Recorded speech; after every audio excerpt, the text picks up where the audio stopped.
অনেকভাবেই তো ডিম রান্না করে খেয়েছো, একবার এইভাবে খেয়ে দেখো। সত্যি বলছি, খেতে ভীষণ ভালো হয়েছিল। তার জন্য সবার প্রথমে মিক্সির মধ্যে পরিমাণ মতন পোস্ত, কালো সর্ষে, সাদা সর্ষে, কাঁচা লঙ্কা, আদা, টমেটো আর সামান্য পরিমাণ জল দিয়ে একটা মিহি পেস্ট বানিয়ে নিতে হবে।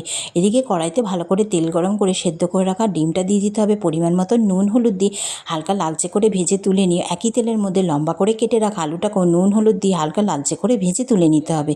শুকনো লঙ্কার কালো জিরে সম্বাদ দিয়ে পেস্ট করে রাখা মশলাটা দিয়ে দিতে হবে। পরিমাণ মতো নুন, হলুদ আর লঙ্কার গুঁড়ো দিয়ে মশলাটাকে ভালো করে কষিয়ে নিতে হবে। মশলা থেকে তেল ছেড়ে গেলে ভেজে রাখা আলুগুলো দিয়ে মশলার সাথে আলুটা আরও বেশ কিছুক্ষণ ভালো করে কষিয়ে নিয়ে পরিমাণ মতন গরম জল দিয়ে সব কিছু ভালো করে মিশিয়ে নিয়ে ঢেকে বেশ কিছুক্ষণ রান্না করতে হবে। ঢাকা তুলে যখন দেখবে আলুগুলো বেশ নরম হয়ে গেছে, ভেজে রাখা ডিমগুলো দিয়ে ভালো করে ঝোলের সাথে মিশিয়ে আরও বেশ কিছুক্ষণ রান্না করে নিতে হবে। যখন দেখবে ঝোলটা বেশ একটু গামাখা হয়ে গেছে, সব কিছু ভালো করে নেড়ে চেড়ে নামিয়ে নিলে হয়ে গেল ডিম পোস্ত। আর খেতে তো দারুণ হয়েছিল।